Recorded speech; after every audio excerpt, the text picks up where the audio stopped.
Operation చేయించుకోకపోతే ఏమవుతుంది doctor గారు? సో ఒకవేళ ఆపరేషన్ చేయించుకోకపోతే ఏమవుతుంది? సపోజ్ మన చెవిలో నుంచి చీమ్ కారుతుంది, దానివల్ల మనకు వినికిడి అనేది తగ్గింది అనుకోండి.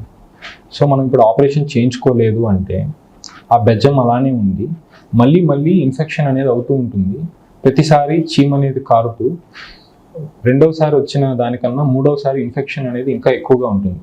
దాంతో ఇన్ఫెక్షన్ చుట్టుపక్కల ఉండే నరాలకి, ఎముకలకి, చివరికి మెదడుకు కూడా పాకే ప్రమాదం ఉంది. సో అందుకోసమని ఎంత వీలైతే అంత త్వరగా ఆపరేషన్ చేయించుకోవడం అనేది మంచిది. దాంతోపాటు ఒకవేళ ఆపరేషన్ చేయించుకోకపోతే ఉన్న వినికిడి కంటే ఇంకా కూడా తగ్గే అవకాశం ఉంటుంది, కానీ అదే విధంగా వినికిడి అయితే ఉండదు.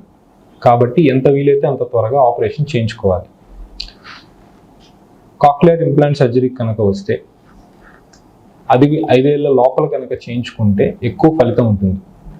5 ఏళ్ల తర్వాత చేయించుకుంటే ఖచ్చితంగా వినపడుతుంది, కానీ ఒక నార్మల్ పిల్లవాడితోటి 5 ఏళ్ల లోపల చేసిన పిల్లవాళ్ళతోటి కంపారిటివ్గా చూసుకుంటే ఫలితం అనేది తక్కువ వస్తుంది.